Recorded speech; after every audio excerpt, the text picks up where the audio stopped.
salaamaya dhammaan shacabka Puntland meel kastoo ay joogaan gudaha iyo dibadda ugu horeeyaan ismada Puntland. waxaan salaamayaa dhammaan ciidamada qaranka sida ee Puntland. waxaan salaamayaa dhammaan golayaasha dawladda ee Puntland. sida aad la socotaan waxaa maanta ay taariikhdu tahay Talaado 18 Juulaay 2017 ay golaha baarlamaanka Puntland kala noqdeen xasaanidii golaha xukuumadda dawladda Puntland taasoo ah arrin dastuuri ah oo waajibaadkooda shaqo ka mid ah.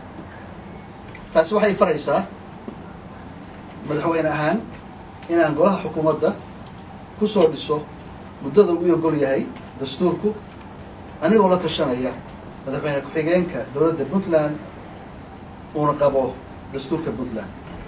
sidoo kale waxaan ugu baaqayaa shacabka Puntland in ay ka qayb qaataan amniga dalka lana shaqeeyaan laamaha amniga isla markaana taageeraan horumarka baaxadda leh ee ka socda Puntland. ugu dambeyntii waxaan ku boorinayaa ciidamada qalabka sida ee Puntland inay xoojiyaan amniga iyo xasiloonida dalka isla markaasna ka feejignaadaan dhagaraha ay maleegayaan shirwadayaasha. aad iyo aad ayaad u mahadsantahay. waa mahadsantahay.